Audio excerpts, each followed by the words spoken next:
All right, hey guys. For this lecture, we're going to be talking about something kind of important, the ultimate breakup letter, the Declaration of Independence. Now, where we left off, Boston was under siege. And although the colonists lost at the Battle of Bunker Hill, which actually took place on Breed's Hill, it was a Pyrrhic victory because there was heavy losses on the British side, particularly among their officers, showing the British that this wasn't going to be as easy as they maybe thought it was going to be. And all that rhetoric in Parliament about the colonists being backwater hicks that can't fire and are cowards and everything else, maybe it was a little bit premature. While that was happening, you also have the reconvening of the Second Continental Congress.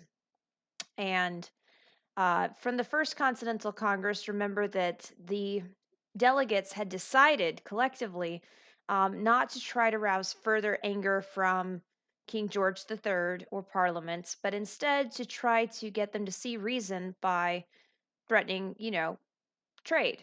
That basically we would stop importing British goods, and that would hopefully weaken the British resolve to bring us to follow their laws and their taxes. Well, obviously, that did not work. We are now in full on rebellion, basically, after the events of Lexington and Concord and Boston. And so the Second Continental Congress then had agreed to meet in the springtime of 1775 while kind of all of this stuff is going on. So, one of the first things that they really have to do is say, okay, we're already at war. We need to have an army, and this is the formation of the Continental Army, which is we're going to call the Colonial Army, led by. I need a Hamilton song track right here, but listen to Hamilton. It's awesome, guys. But George Washington. Now, for a quick minute, I want to just talk about why they picked George Washington. I mean, why not a good Massachusetts fella, since that's where all the hotbed of this revolution seems to be happening? Well, remember, George Washington was from Virginia. Virginia is one of the most populous colonies in all of the 13. And Massachusetts is very cognizant of the fact that they cannot fight Britain alone. I mean, even all of the 13 colonies combined are not strong enough to fight Britain alone. Um, they really need like some outside assistance. Hey, France, we see you. Bonjour. But before that can happen, yeah, Massachusetts can't fight alone, and they want to bring in these other colonies. Also, George Washington is incredibly popular, even though, yeah, he kind of accidentally started like one of the first world wars with that incident in the Ohio River Valley that started the French and Indian War, the 7 Years' War, and all that business. He does have some experience, which a lot of colonial people were lacking. Plus, he is, land owning. He was tall. He was articulate, and just generally everything that a leader looks like he should be. A lot of people say Washington was leader because he's the tallest guy in the room. Maybe that was true too, but he's a very stately man, and he was the consensus choice. Everybody's like, who are we going to get to lead the army? It's got to be George Washington. Also helps that it brings in Virginia once again. Washington is very appalled by the lack of discipline in his new troops, and he is going to be working on a game plan on how to kick them into shape all the way up through like Valley Forge, which we'll talk about later. Because they are so disorganized, and also because they're working up through their contracts. Basically, these soldiers sign up for a certain amount of time, and they're like, we gone.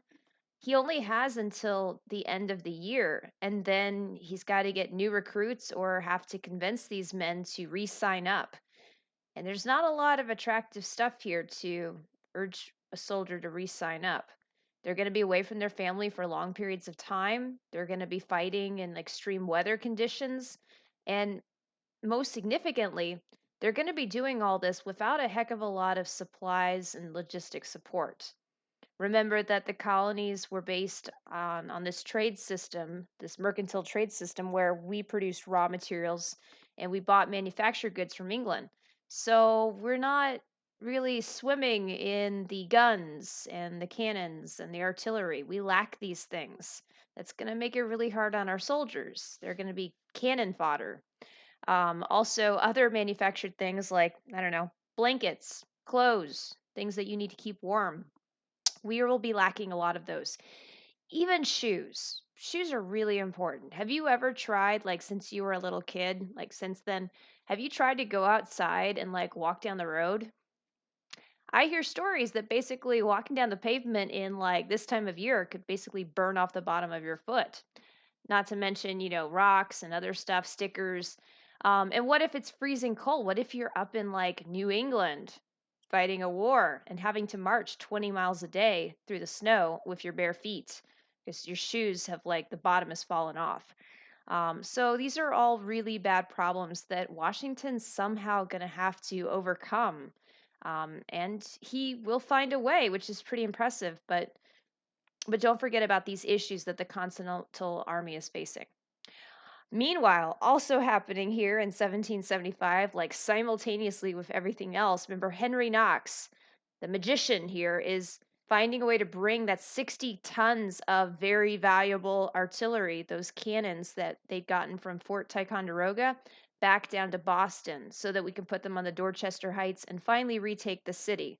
Because remember, the Battle of Bunker Hill didn't go too well. We ended up basically trying to fire rocks at the British soldiers as they were charging up the hill, and that's why we lost, even though we had the high ground.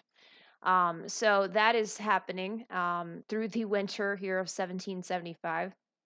And don't forget, at Fort Ticonderoga, you had these two characters, these two really larger than life characters that had easily taken this understaffed, once French, now British fort that's at the bottom of Lake Champlain in upstate New York, Fort Ticonderoga. And that was Ethan Allen and his Vermont Green Mountain Boys and Benedict Arnold. Well, Benedict Arnold, hearing that now we have an actual Continental Army, he is going to take the reins in his teeth and run with it and basically say, you know what? We should invade Canada. British will never expect it. They don't have a large force there. Plus, all those, French Canadian citizens that are now under British control, they don't even like Britain that much. They were taken over at the end of the French Indian War, so we could get them very easily on our side. At least that's the idea here. And so Arnold, very quickly, and maybe a little too quickly, puts together a force of about 600 men. Oh, sorry, 1,100 men. Spoilers. 1,100 men that he is going to march from upstate New York all the way to Quebec, which was, basically the capital of um, Canada at this time. And also being sent on the way was the very popular American general Richard Montgomery with a large force as well. Now, Arnold doesn't think his plan through very well. He thinks that this is going to be a 150-mile trip and it'll take him just a little while. It ends up taking about 3 times the amount time that he thought, and it's ends up being several hundred miles longer than he originally thought. By the end of this long march, his 1,100 soldiers, because of disease, because of starvation and exhaustion, and desertion, are down to 600 soldiers. So that's pretty bad. Um, One of the colonels that was going along with Arnold had a dog, a pet dog that he is kind of like the mascot of his little regiment. And apparently, the soldiers were so hungry they ate the colonel's dog and then even saved the dog's bones so that they can make a bone marrow stew. So yeah, it was pretty bad. If you ever heard of like eating leather, they were to that point. And then they get to Quebec in Canada when it's really cold, and they are bedraggled and disease ridden and starving to death. And they meet up with Montgomery's forces and they knock outside the gates of one of the most fortified cities in the world. Quebec has like several palisades or walls. It has these huge towers and everything else. Like it's a very defendable place. And Arnold's like, "Hey, do y'all surrender?" And um, General, I think it's Commander Carlisle of the British, he's like, no, we're just gonna stay in here and watch you guys, starve and die. And so Quebec is under siege. They try to mount an offense of the city. Montgomery basically, and who Montgomery was very popular. He probably would have risen up the ranks to be like Washington's second. But spoilers for what's happening. Montgomery gets his troops, leading the charge through the first palisade over the second, thinking he's doing pretty well. But the actual defenses were past the third wall, and they shock Montgomery because there were like cannons right there where he and his forces were trying to break through. And the cannons had grape shot, which is basically like the cannon version of a shotgun. All this stuff spraying at you, and Montgomery's head is blasted off, as are some of his lieutenants right next to him. So basically, Montgomery and the other main officers of his troops are dead like instantly. It's pretty devastating, and not just devastating for Montgomery losing his head. It's also devastating for the Continental Army and for the new United Colonies of America that they lost this promising young leader. Meanwhile, one of the men that was under Montgomery's command that didn't die, and this will be a shame that he didn't die here, is a young man at this time named Aaron Burr. Sir, yeah, watch Hamilton. Aaron Burr will be a future vice president of the United States under Thomas Jefferson, and famous, famous for shooting and killing our first Secretary of the Treasury, Alexander Hamilton, in a duel in 1804. So he survived this raid on Quebec. Meanwhile, you have Benedict Arnold awaiting with his forces and chomping at the bit. Not knowing that Montgomery has lost his head, Arnold then charges the city.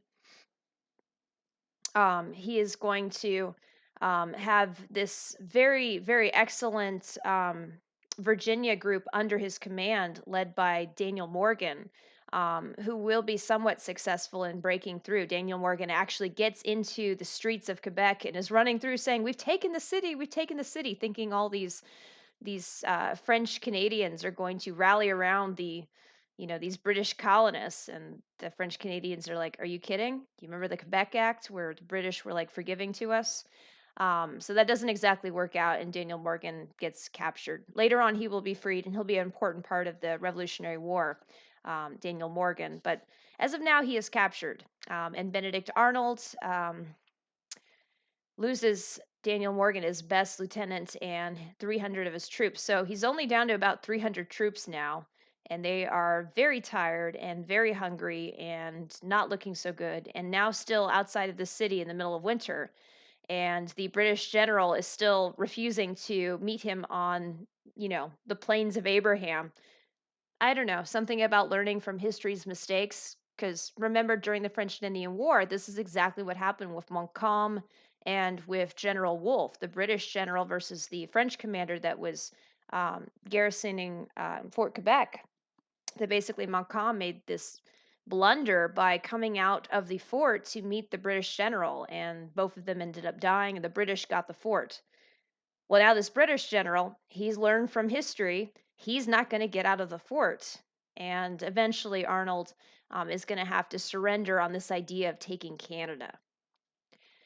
And speaking of this idea of taking Canada, when all of sudden done, when we were signing the Treaty of Paris at the end of the Revolutionary War, we had tried to negotiate to get Canada once again.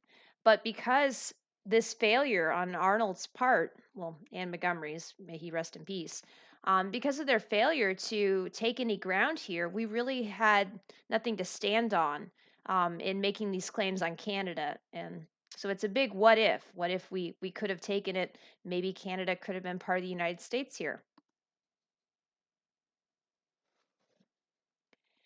Now going into December and now January of 1776. That's an important year.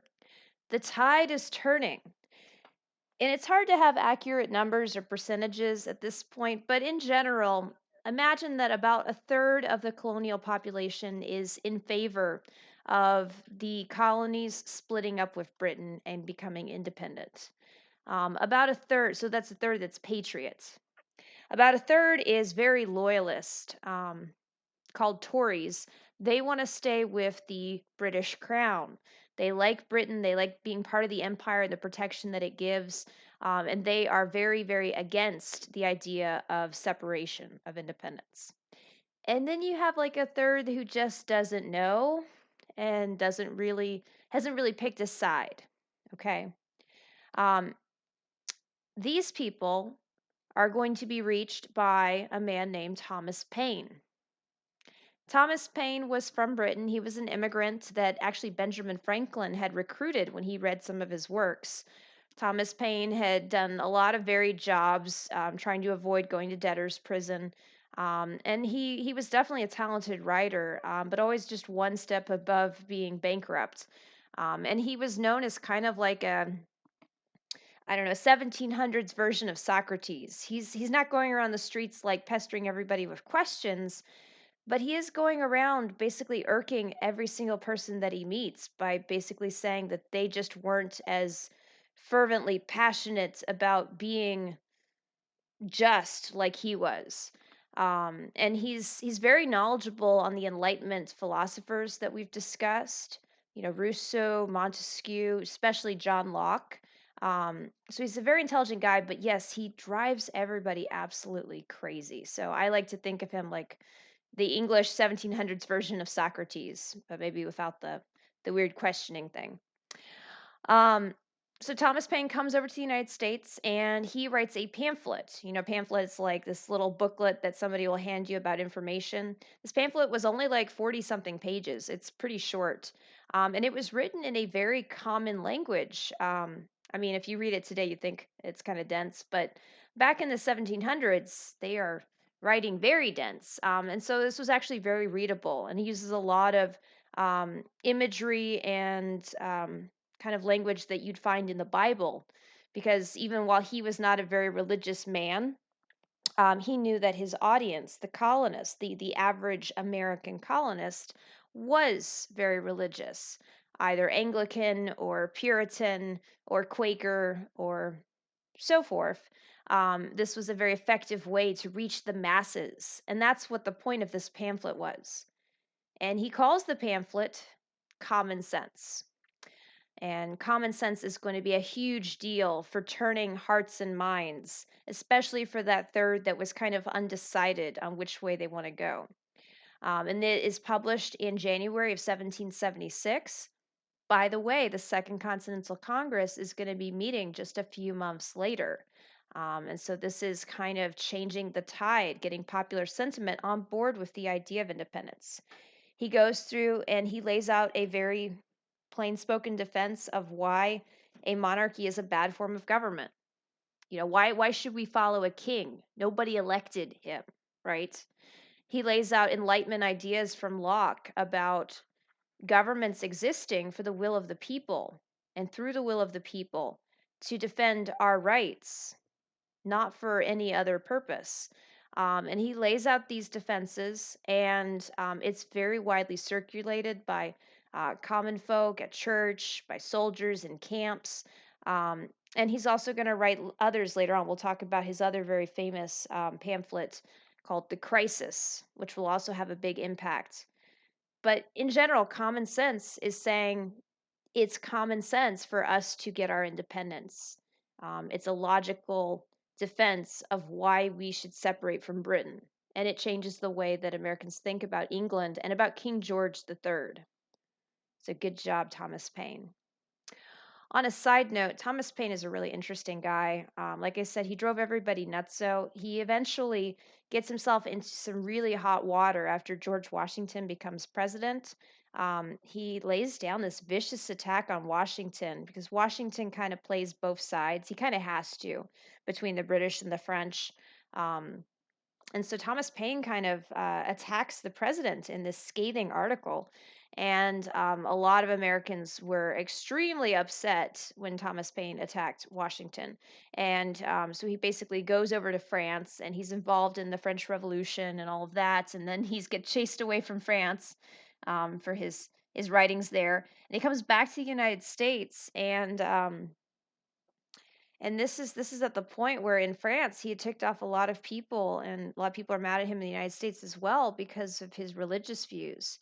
He was a practicing deist, If y'all remember from earlier, deism is this belief, an enlightenment invention, basically, where you combine logic and belief, um, and kind of the Christian faith to say that God is the great watchmaker, that our fate is in our own hands, that God created the universe, and then, like the watchmaker who created the watch and wound it up, then just let it tick on in eternity.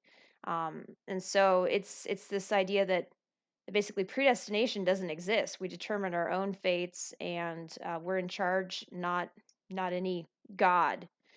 And that was very offensive to a lot of people in the 1700s. And that's why he gets ran out of France. And that's why a lot of people, besides his attack on Washington, that's why a lot of people in the colonies are super, super mad and really don't want to have anything to do with Thomas Paine. He's almost like a pariah. And so he dies early on in the 1800s. And I think there's literally only 6 people that attend his funeral. This great American, this guy that came over here and basically helped make our country independent. And many people, many historians call Thomas Paine the father of the American Revolution. And only 6 people attend his funeral, like a Quaker, some African American slaves, a woman and her son, and that's about it. All right. In May of 1776, the Second Continental Congress reconvenes.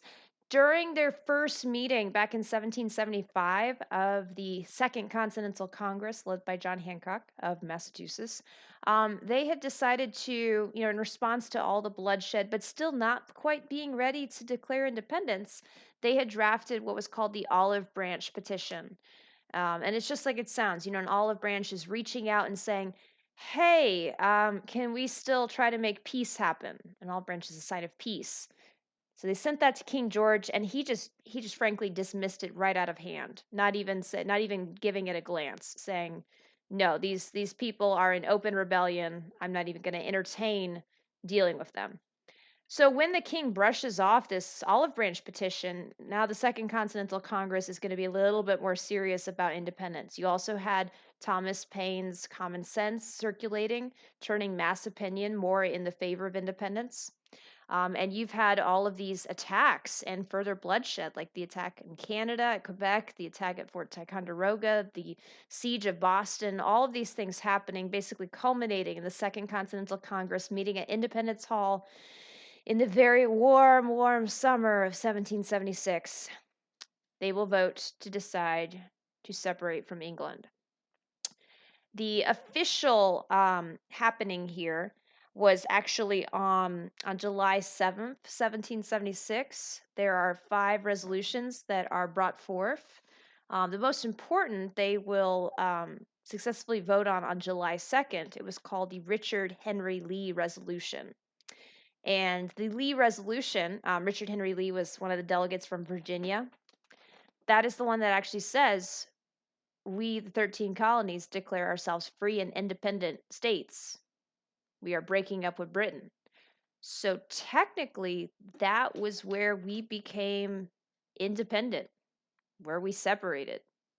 And July 2nd goes on as this date that John Adams, future second president of the United States, founding father, great American there at the Boston Massacre and all this, that is the date that John Adams says will live forever in America's hearts and minds as our Independence Day. It'll be celebrated with fireworks and with apple pie and with all sort of festivities and celebrations. Now, of course, that's not the case. We celebrate July 4th.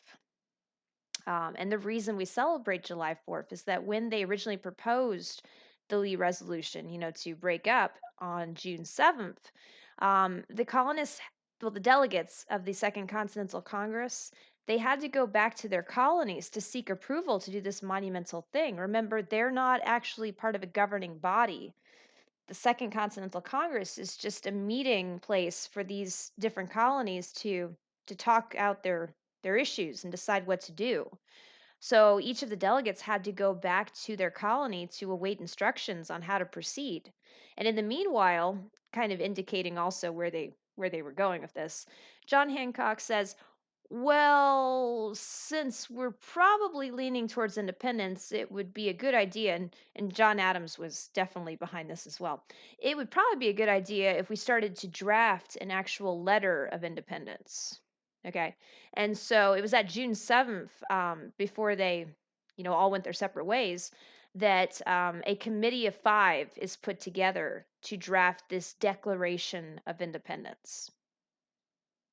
And the committee of five is John Adams of Massachusetts, Thomas Jefferson, the young writer of Virginia, Benjamin Franklin, the old statesman from Pennsylvania, Roger Sherman of Connecticut, and Robert Livingston of New York. Now, think about those places where I just said that these committee members were from. They were chosen because they're a good representation of some of the most important and populous colonies in the 13 American colonies. Okay. Now, Thomas Jefferson will be the main author. He had already written several pieces that were a beautiful and passionate defense of liberty and against the tyranny of the king and parliament. And many people had written his previous works that he'd done for Virginia, and they thought he would be a natural to kind of put this to pen. um, John Adams, who was given first crack at this, didn't want to be the main author because he knew that too many people were angered by his fiery rhetoric and that basically it would turn off people if he were the main author. So, again, kind of like Washington's pick as general of the army, Thomas Jefferson, also of Virginia, like Washington, was picked here because it would be more likely to get a consensus. You'd be more likely to get the colonies united if it's somebody like Jefferson rather than somebody like Adams, which was pretty big of Adams. Adams and Franklin and Sherman and Livingston, they're going to operate basically as editors, looking over Jefferson's drafts, and he does this one of the most important documents in human history. He writes it in the span of a few weeks, so it's ready to go by July 4th, and that's why July 4th is a significant date. That's when the text of the Declaration of Independence was approved. It's not actually when we got independent, though, not technically. If you want the story for why that's the day we celebrate with fireworks and everything else, if that's not the day we truly became independent, you'd have to skip forward quite a while, like all the way to 1826. In fact, July 4th, 1826. Two of these founding fathers, two of the men on the Committee of Five, two future American presidents, both John Adams and Thomas Jefferson, both die within 2 hours of each other, as old men, on July 4th, 1826. In fact, Adams' last words as he lay dying were, "Jefferson lives." He didn't know that Jefferson had died just before him already. And so a lot of people are looking at these two great Americans dying so close to each other on July 4th, and they're thinking this is a strange coincidence. So they go back in history trying to scour the pages and see what was significant about that day, and they're like, that was the day that the Declaration of Independence was approved of. And so that's how we get our Independence Day on July 4th instead of July 2nd. Now, for the actual Declaration of Independence, a couple of other little quick facts about it before we get into the actual text. The Declaration doesn't get signed until a bit later. The great big copy that you've probably seen pictures of that exists at the National Archives, that was like at the center of the National Treasure movies and stuff, where they steal the Declaration and there's stuff on the back of it. That's an enlarged copy that was written on parchment paper well after the Declaration was approved of, like way on in August, and that's when all of the 52 signers actually signed that enlarged copy. The the actual Declaration is a hard thing to say. It would technically be like Jefferson's last draft, because when they finally put it onto a finished copy, they make like 12 different copies. Um, and these copies are pretty famous. They're worth a lot of money, and for a long time, two of them were kind of missing. We didn't have a count of like where they were. One was eventually found, I think, in Victoria Tower. That's the tower on the right side of Parliament. The British just had it rolled up and sitting there for like several hundred years, like, oh yeah, no big whoop. And for the British, this was kind of finger to the face. This was us saying, hey, Britain, we want to break up with you. But we did have to send one copy, at least over there to let them know. Um, and then another copy was actually found during a sale at a flea market. A man had purchased this portrait for like $4.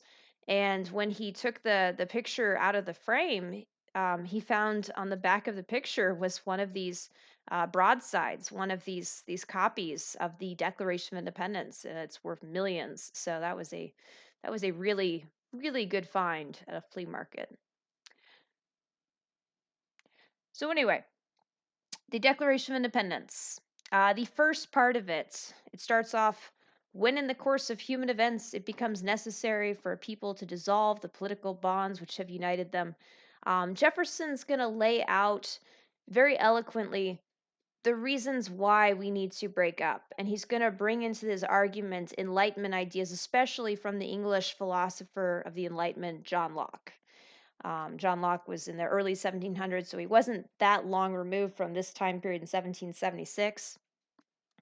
And you can see the greatest evidence of Jefferson taking Locke's work in the second paragraph, where Jefferson says, we hold these truths to be self evident, that all men are created equal and endowed by our Creator with certain unalienable rights, and that among these are life, liberty, and the pursuit of happiness.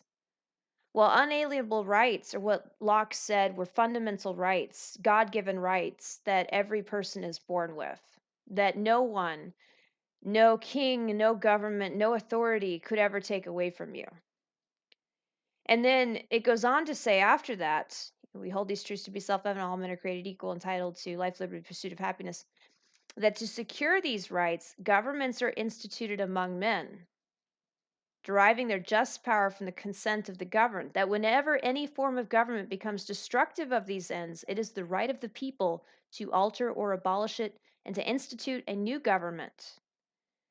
Basically saying, hey, if a government tries to take away your ability to find happiness and be free and these unalienable rights, then the people they should be able to rise up and either reform that government or to have a rebellion, overthrow it, and create a new one that will protect their rights. Governments exist to protect the people, not for other things. So that's in the introduction. That's in the first part of the Declaration of Independence. Very much inspired by the Enlightenment, and heavily draws from the works of John Locke. In fact, John Locke had written about life, liberty, and property, so in his great treatise. So it was almost a direct rip that Jefferson used there. Jefferson also, one of the key things that got cut by his editors, Benjamin Franklin and John Adams, during the editing stage, was that Jefferson wanted to include an attack against slavery, which is kind of ironic if you think about it, because Jefferson was definitely a slave owner. He owned a large plantation in Virginia called Monticello, and he owned at one point, dozens, if not hundreds, of slaves. And we'll talk about this later, but he also had an affair after his wife had died with one of his slaves named Sally Hemings. And so for Jefferson to talk about the evils of slavery, it seems very much of a hypocritical thing. Um, but that was not the reason why Franklin and Adams told him to cut it out of there.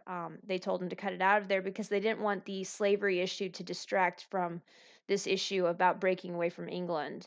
And maybe rightly so, because in hindsight, we know slavery will be the divisive issue in America's history, especially in the 1800s.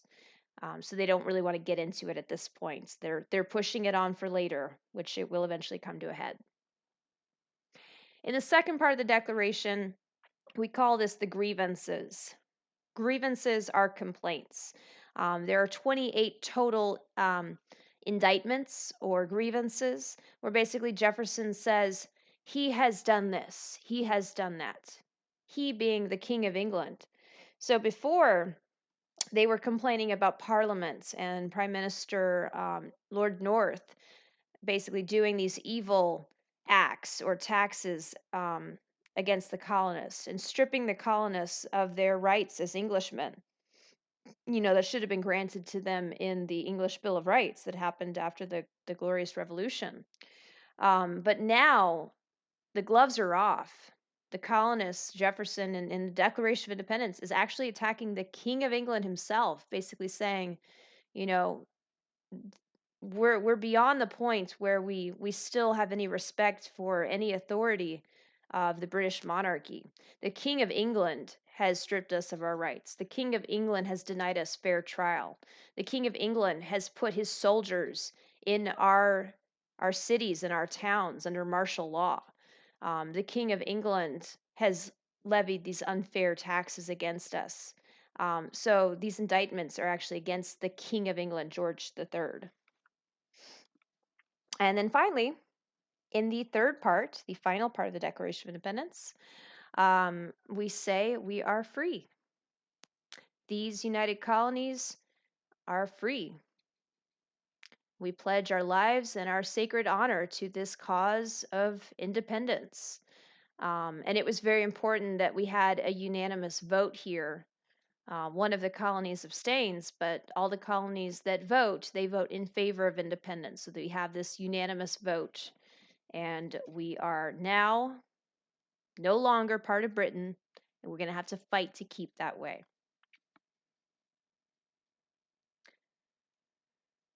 When they're signing the declaration at the bottom, and the signing of all 52 will be later on with the large engrossed copy in August of 1776, the one that's at the National Archives.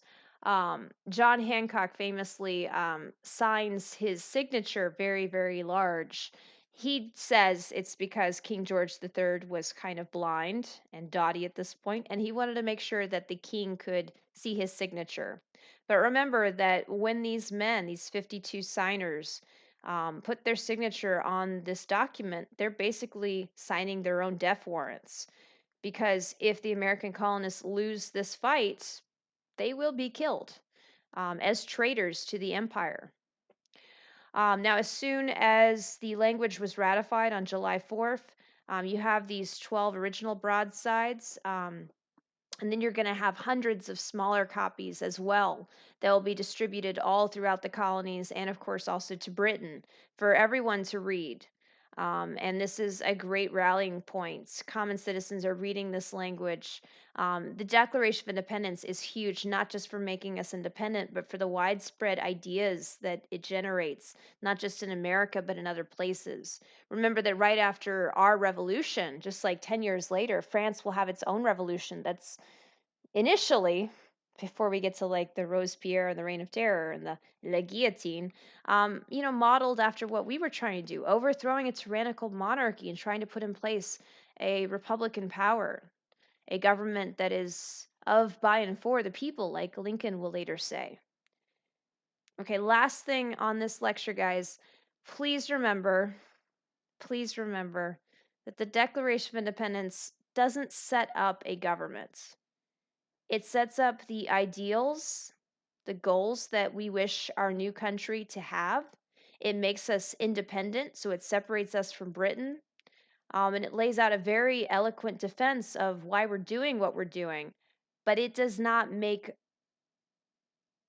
a government, it's not a rule book. For that, we're going to have to create a different document. And the first government that we have isn't actually the Constitution. It's going to be what's called the Articles of Confederation. And that first government is going to be what gets us through the Revolutionary War. All right. With that said, thank you guys. Remember to keep working on your song projects. With all the time I'm giving you in class, it should be really, really good. Also, make sure you're keeping up with your reading quiz and getting ready for our Socratic seminar over this Declaration of Independence when I get back. All right. Thank y'all, and I'll talk to you soon. Bye.